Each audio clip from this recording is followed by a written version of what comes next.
Hi guys, మీరు చూస్తున్నారు RK career point YouTube channel.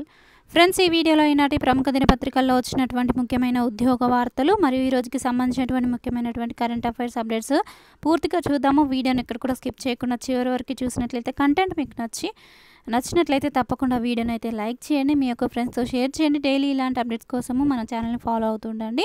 ఎవరైతే వీడియోని చూస్తున్నారో మీకు కరెంట్ అఫైర్ టెస్ట్లు అలాగే జనరల్ స్టడీస్కి సంబంధించిన టెస్ట్లు కనుక ప్రాక్టీస్ చేయాలన్నట్లయితే మనకు వెబ్సైట్లో కండక్ట్ చేయడం జరుగుతుంది. ఫ్రీగా మీరు డైలీ టెస్ట్లు అయితే ప్రాక్టీస్ చేయవచ్చు. డిస్క్రిప్షన్లో లింక్స్ ఉంటాయి, చూసుకోండి. ఇంకా జాబ్ క్యాలెండర్కి సంబంధించినటువంటి అప్డేట్స్ అయితే చూద్దాము. కీలక సంస్కరణలు. జాబ్ క్యాలెండర్ ప్రకారము నోటిఫికేషన్ల జారీ. పోస్టుల భర్తీలో వేగమే లక్ష్యము. జూనియర్ అసిస్టెంట్ స్థాయి పోస్టులు ఇకపై గ్రూప్ 3లోకి, అనగా గ్రూప్ 4 ఇకపై గ్రూప్ 3లోకి అమలు దిశగా నియామక సంస్థల కసరత్తు. ప్రభుత్వ ఉద్యోగాల భర్తీ కోసము రాష్ట్ర సర్కారు ప్రకటించినటువంటి ఉద్యోగ నియామక సంస్థలు ఉద్యోగ క్యాలెండర్కు అనుగుణంగా నియామక సంస్థలు వెలువరించేటువంటి ప్రకటనల్లో సంస్కరణలు చోటు చేసుకోనున్నాయి. వివిధ ప్రభుత్వ విభాగాల్లో ఒకే విద్యార్హతలతో కూడినటువంటి పోస్టులను ఒకే గొడుగు క్రిందకు తీసుకురావడము. జనరల్ స్టడీస్ జనరల్ స్టడీస్ పరీక్ష పేపర్ 1 ఉమ్మడిగా నిర్వహించడము అందులో కీలకమైనది. టీజీపీఎస్సీతో సహా పోలీస్, వైద్య, డిఎస్సి నియామక మండళ్ల మధ్య సమన్వయంతో నిర్ణీత గడువులోగా పరీక్షలు పూర్తి చేయడము ఈ సంస్కరణల యొక్క లక్ష్యమని సర్కారు వర్గాల యొక్క సమాచారము. రాష్ట్ర ప్రభుత్వము 2024-25 ఏడాదికి సంబంధించినటువంటి ఉద్యోగ క్యాలెండర్ను అసెంబ్లీలో ప్రకటించిన సంగతి తెలిసిందే. క్యాలెండర్లో పేర్కొన్నటువంటి షెడ్యూల్ ప్రకారము పరీక్షలు పూర్తి చేసే కార్యాచరణ మొదలైంది. ఈ ఏడాది వెలువరించినటువంటి గ్రూప్ 1 నోటిఫికేషన్ ప్రకారము ప్రధాన పరీక్షల సమయానికి మరో గ్రూప్ 1 నోటిఫికేషను వెలువడనుంది.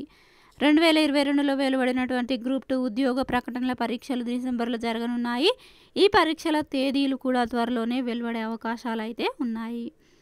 ఇక జరగనున్న మార్పులు ఏంటివి అని కనుక క్లియర్గా చూసినట్లయితే, ప్రభుత్వ విభాగాలు, సొసైటీలు, కార్పొరేషన్లలో గ్రూప్ 3, గ్రూప్ 4 కేటగిరీ పోస్టులన్నింటినీ కలిపి ఇక నుంచి గ్రూప్ 3 నోటిఫికేషన్ రానుంది.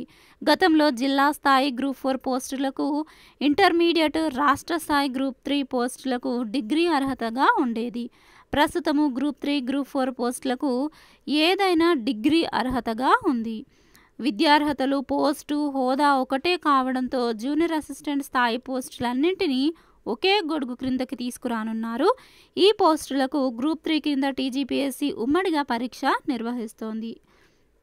అయితే పరీక్షలో మార్కులు, ప్రతిభ ఆధారంగా అభ్యర్థులు తమకు ఇష్టమైన ఐచ్ఛికం ఇచ్చి గ్రూప్ 3 కేటగిరీకి వెళ్ళాలా లేదా గ్రూప్ 4 కేటగిరీకి వెళ్ళాలా అనేది నిర్ణయించుకునే అవకాశాన్ని ఇవ్వనుంది. తద్వారా వేగంగా నియామకాలు పూర్తి చేయాలని భావిస్తోంది. గ్రూప్ 1 నోటిఫికేషన్తో కలిపి అటవీ శాఖలో అటవీ సహాయ సంరక్షకులు అలాగే పోస్టులకు ఉమ్మడిగా ప్రిలిమినరీ పరీక్ష నిర్వహిస్తారు. ప్రిలిమినరీ పరీక్షలో వచ్చినటువంటి మార్కులు, ప్రతిభ ఆధారంగా అభ్యర్థులను ప్రధాన పరీక్షకు ఎంపిక చేస్తారు. అటవీ శాఖ పోస్టులకు ప్రత్యేక అర్హతలుంటాయి. ఆ అర్హతల మేరకు ఆయా అభ్యర్థులకు ప్రత్యేక మెరిట్ జాబితాను వెలువరించి ప్రధాన పరీక్షలు నిర్వహిస్తారు. అటవీ రేంజ్ అధికారుల పోస్టులను గ్రూప్ 2లో అంతర్భాగం చేయనున్నారు. గ్రూప్ 2 పరీక్షలో వచ్చినటువంటి మార్కుల ఆధారంగా అభ్యర్థులను ఎఫ్ఆర్ఓ పోస్టులకు ఎంపిక చేయనున్నారు. ఇక గ్రూప్ 1, గ్రూప్ 2, గ్రూప్ 3 కేటగిరీల పరిధిలోకి రాని మిగతా ప్రొఫెషనల్ కేటగిరీలకు చెందిన గెజిటెడ్ స్కేల్ పోస్టులను ఒకే గొడుగు క్రిందకి తీసుకురానున్నారు. కొన్ని పోస్టులకు ప్రత్యేక విద్యార్హతలు ఉంటాయి. ఆయా పోస్టులకు వేర్వేరు నోటిఫికేషన్లు ఇవ్వకుండా వాటినన్నింటినీ ఒకే నోటిఫికేషన్ క్రిందకు తీసుకువస్తారు. ఉదాహరణకు వసతి గృహ సంక్షేమాధికారులు, డివిజనల్ అకౌంట్స్ అధికారులు, ఇతర ఉన్నత స్థాయి పోస్టులుంటాయి. ఆయా పోస్టులకు ఒకే నోటిఫికేషన్ ఇస్తారు. పేపర్ 1 పరీక్షను ఉమ్మడిగా నిర్వహిస్తారు. సంబంధిత సబ్జెక్టుల స్పెషలైజేషన్ పరీక్షలు వేరువేరుగా ఉంటాయి. అంటే పేపర్ 1 అనేది అందరికీ కామన్గా ఉంటుంది. ఒకే నోటిఫికేషన్కి సంబంధించిన పోస్టులకి పేపర్ 2 మాత్రము వేరువేరుగా కండక్ట్ చేస్తారు. ఇక ప్రభుత్వ ఉద్యోగ నియామక కాలపరిమితి తగ్గుతుంది. అనంతరము ప్రతిభ ఆధారంగా మెరిట్ జాబితాలు ప్రకటించి నియామకాలు వేగంగా పూర్తి చేసేందుకు వీలు కలుగుతుందనేటువంటి సర్కారు నియామక సంస్థల యోచన. సో ఇక నెక్స్ట్ అప్డేట్ కనుక చూసినట్లయితే అంగన్వాడీ కొలువుల జాతర త్వరలో 11,000 పోస్టుల భర్తీ, 4 ఏళ్లలో ప్రతి ఊరికి తారు రోడ్లు, వాగుల పైన వంతెనలు, 2 ఏళ్లలో 7 లక్షల ఇళ్లకు నల్లా కలెక్షన్లు. ఇక దీనికి సంబంధించి మరిన్ని వివరాలు చూసినట్లయితే రాష్ట్రంలో 11,000 అంగన్వాడీ పోస్టులకు త్వరలోనే నోటిఫికేషన్ ఇచ్చి భర్తీ చేస్తామని పంచాయతీరాజ్, గ్రామీణాభివృద్ధి, స్త్రీ శిశు సంక్షేమ శాఖల మంత్రి శ్రీతక్క తెలిపారు. 15,000 అంగన్వాడీ కేంద్రాల్లో ప్లే అంటే నర్సరీ స్కూళ్లు ప్రారంభిస్తామని చెప్పారు. గురువారం ఇంటర్వ్యూలో తన శాఖల స్థితిగతులు, పాలనా తీరు, నూతన ఆలోచనలు, వాటి కార్యాచరణ, ఇతర అంశాలను సీతక్క వివరించే క్రమంలో ఈ నోటిఫికేషన్కి సంబంధించిన డీటెయిల్స్ అయితే వెలువరించారు. ఇక అంగన్వాడీ కొలువుల జాతర అంటూ ఇదే న్యూస్కి సంబంధించి కంటిన్యూషన్ అయితే చూద్దాము. శిశు సంక్షేమ శాఖలో అంగన్వాడీలదే కీలక పాత్ర. లోపాలను అరికట్టి ఈ వ్యవస్థను బలోపేతం చేసేందుకు గాను అంగన్వాడీల్లో 11,000 ఖాళీలను గుర్తించాము. త్వరలోనే భర్తీ చేస్తాము. ఉద్యోగ విరమణ సమయంలో ఆయాలకు ₹1,00,000 చెల్లిస్తున్నాము. అంగన్వాడీ టీచర్లకైతే 2 లక్షలు చెల్లిస్తున్నాము. రాష్ట్రంలో 35,000 అంగన్వాడీ కేంద్రాలు ఉండగా 15,000 అంగన్వాడీల్లో నర్సరీ పాఠశాలలను ఏర్పాటు చేయబోతున్నామంటూ కూడా ఇక్కడ తెలియజేశారు. ఇక నెక్స్ట్ ఇదే న్యూస్కి సంబంధించి మరొక పత్రికలో ఈ విధంగా ఇచ్చారు. అంగన్వాడీ కేంద్రాల్లో 9,000 ఖాళీలు, భర్తీకి కసరత్తు, త్వరలోనే నోటిఫికేషన్, జిల్లా కలెక్టర్ల ఆధ్వర్యంలో నియామక ప్రక్రియ. సో ఉద్యోగాలకు సంబంధించి డీటెయిల్స్ అంటే ఎవరెవరు అప్లై చేసుకోవాలి, ఎవరికి అర్హతలు ఉంటాయనేటువంటి డీటెయిల్స్ అయితే కొన్ని చూద్దాము. అంగన్వాడీ ఉద్యోగాలకు అర్హతలు ఇవే. అంగన్వాడీ కేంద్రాలు కేంద్ర ప్రభుత్వం ప్రాయోజిత పథకం అయినందున ఆ నిబంధనల మేరకు భర్తీ ప్రక్రియ కొనసాగనుంది. టీచర్తో పాటు హెల్పర్లుగా నియమితులయ్యేవారు కనీసం ఇంటర్ ఉత్తీర్ణులై ఉండాలి. గతంలో అంగన్వాడీ టీచర్ పోస్టులకు కనీసం 10వ తరగతి ఉత్తీర్ణత ఉండాలన్న నిబంధన ఉండేది. ఈసారి వయోపరిమితి 18 నుంచి 35 ఏళ్ల మధ్య ఉండాలి. అలాగే 65 ఏళ్ళు దాటినటువంటి వారు తర్వాత వారి సేవలను వినియోగించుకోకూడదు. ఖాళీల్లో 50% హెల్పర్లకు పదోన్నతులు కల్పించి భర్తీ చేయాల్సి ఉంటుంది. సూపర్వైజర్ పోస్టుల్లోనూ 50% పదోన్నతుల ద్వారా భర్తీ చేయాలి. ఇందుకు 5 ఏళ్ల సర్వీసు పూర్తి చేసుకున్న టీచర్లను నిబంధనలకు అనుగుణంగా నియమించాలి. అయితే ప్రస్తుత సహాయకులుగా పనిచేస్తున్నటువంటి వారిలో కొందరికి కనీస విద్యార్హతలు కూడా లేకపోవడంతో టీచర్ల పోస్టుల భర్తీలో ప్రభుత్వ నిర్ణయం మేరకు వ్యవహరించాలని శిశు సంక్షేమ శాఖ భావిస్తోంది.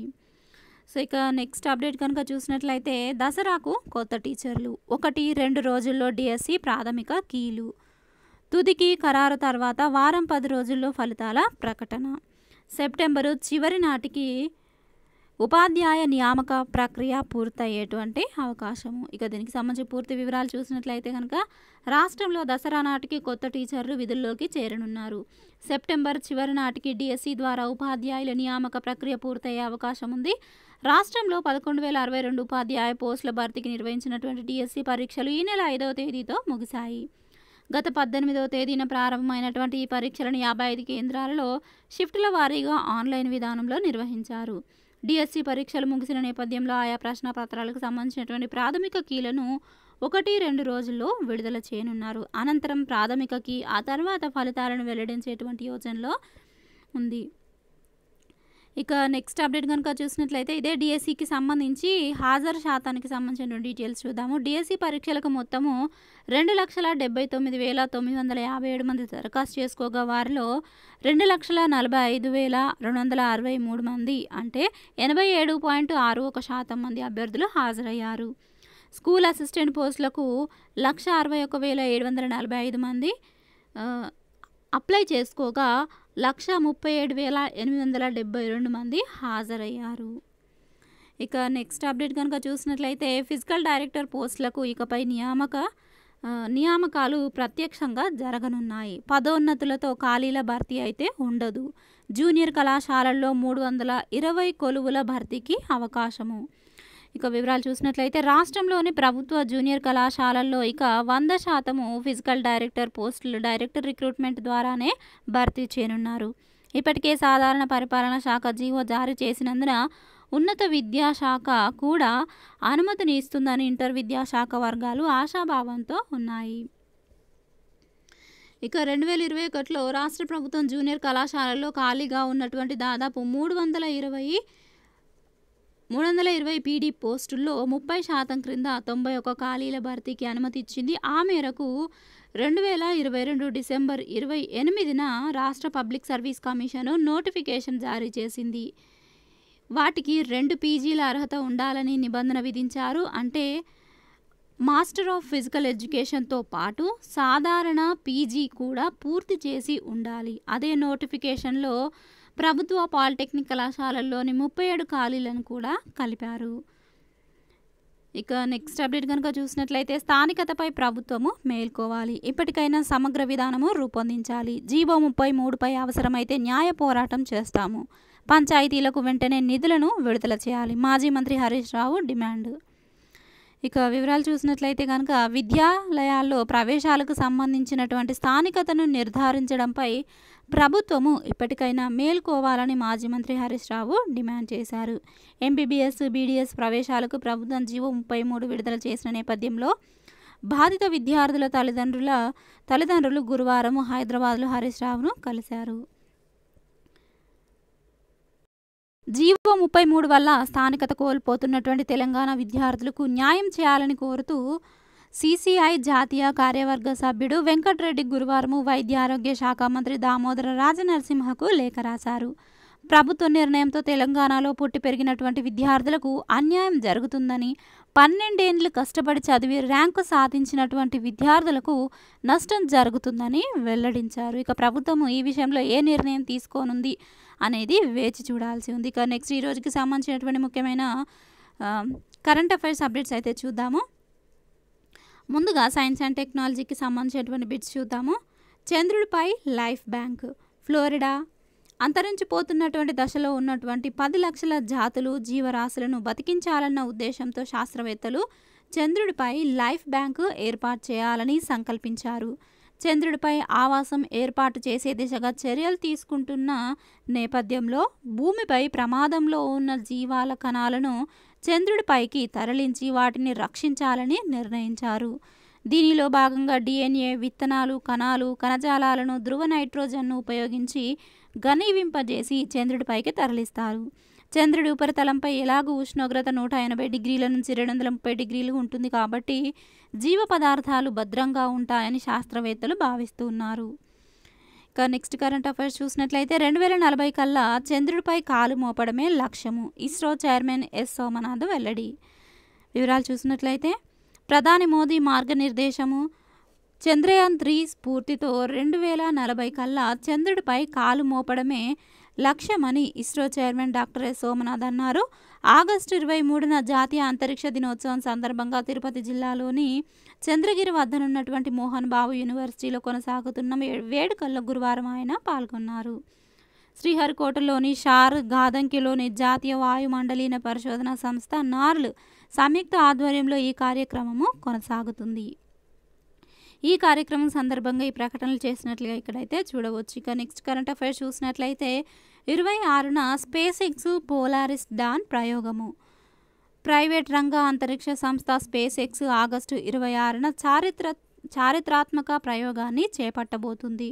పోలారిస్ డాన్గా పేర్కొంటున్న ఈ మిషన్లోని వ్యోమగాములు అంతరిక్షంలో స్పేస్ వాక్ చేయనున్నారు. అంతర్జాతీయ అంతరిక్ష కేంద్రాన్ని దాటి భూమికి దాదాపు 700 కిలోమీటర్ల ఎత్తులోకి వ్యోమగాముల్ని తీసుకెళ్తారు. అపోలో మిషన్ తర్వాత మరి ఏ ప్రాజెక్టులోనూ మానవులను ఇంత ఎత్తుకు తీసుకువెళ్ళలేదు. అంతేగాక అపోలో తర్వాత ఓ ప్రైవేటు అంతరిక్ష సంస్థ స్పేస్ వాక్ చేపట్టనుండడము ఇదే తొలిసారి. ఈ విషయాన్ని ఆ ప్రాజెక్టు బృందము సోషల్ మీడియా ఎక్స్లో తాజాగా వెల్లడించింది. ఇక నెక్స్ట్ కరెంట్ అఫైర్స్ చూసినట్లయితే బుద్ధదేవ్ కన్నుమూత, తుది శ్వాస విడిచినటువంటి కమ్యూనిస్టు యోధుడు, 11 ఏళ్ల పాటు బెంగాల్ సీఎంగా సేవలు. వివరాలు చూద్దాము. పశ్చిమ బెంగాల్ కమ్యూనిస్టు యోధుడు, ఆ రాష్ట్ర మాజీ ముఖ్యమంత్రి బుద్ధదేవ్ భట్టాచార్య గురువారం కన్నుమూశారు. వృద్ధాప్య సమస్యల కారణంగా గత కొంతకాలంగా చికిత్స పొందుతున్న ఆయన తన 2 గదుల చిన్న అపార్ట్మెంట్ ఫ్లాట్లోనే ఉదయము 8:30 గంటల సమయంలో తుది శ్వాస విడిచారు.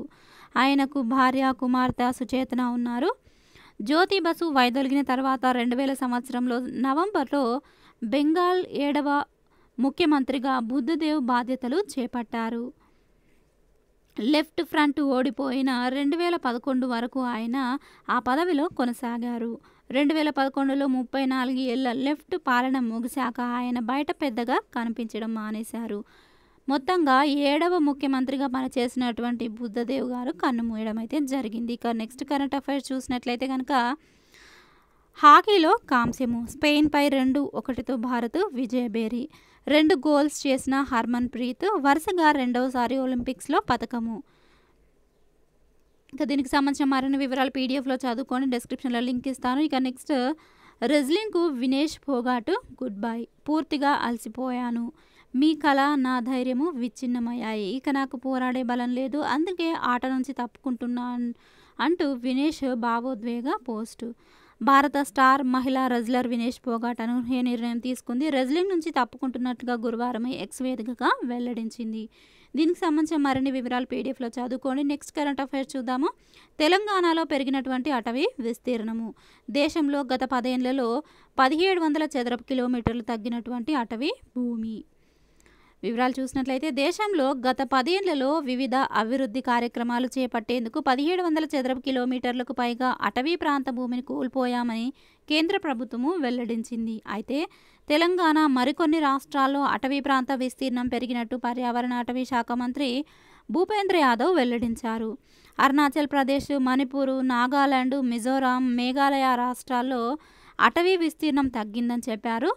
బీఆర్ఎస్ ప్రభుత్వము ప్రతిష్టాత్మకంగా చేపట్టినటువంటి హరితహారం కార్యక్రమము ఫలితంగానే రాష్ట్రంలో పచ్చదనం భారీగా పెరిగినట్లుగా కేంద్రము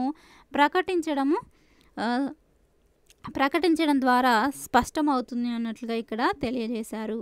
సో ఫ్రెండ్స్ చూసారు కదా, దీనికి ఈ రోజుకి సంబంధించినటువంటి ముఖ్యమైనటువంటి కరెంట్ అఫైర్స్ అప్డేట్స్ మరియు అలాగే ఉద్యోగ వార్తలు. ఈ వివరాలు మీకు నచ్చినట్లయితే తప్పకుండా వీడియోని లైక్ చేయండి. ఇలాంటి అప్డేట్స్ కోసం మన ఛానల్ని సబ్స్క్రైబ్ చేసుకొని ఫాలో అవుతుండండి. ఇంకా ఏమైనా డౌట్స్ లేదా మీకు ఒపీనియన్స్ ఉన్నట్లయితే కామెంట్ సెక్షన్లో తెలియజేయండి. Thank you friends. Thanks for watching this video. Have a nice day. Bye.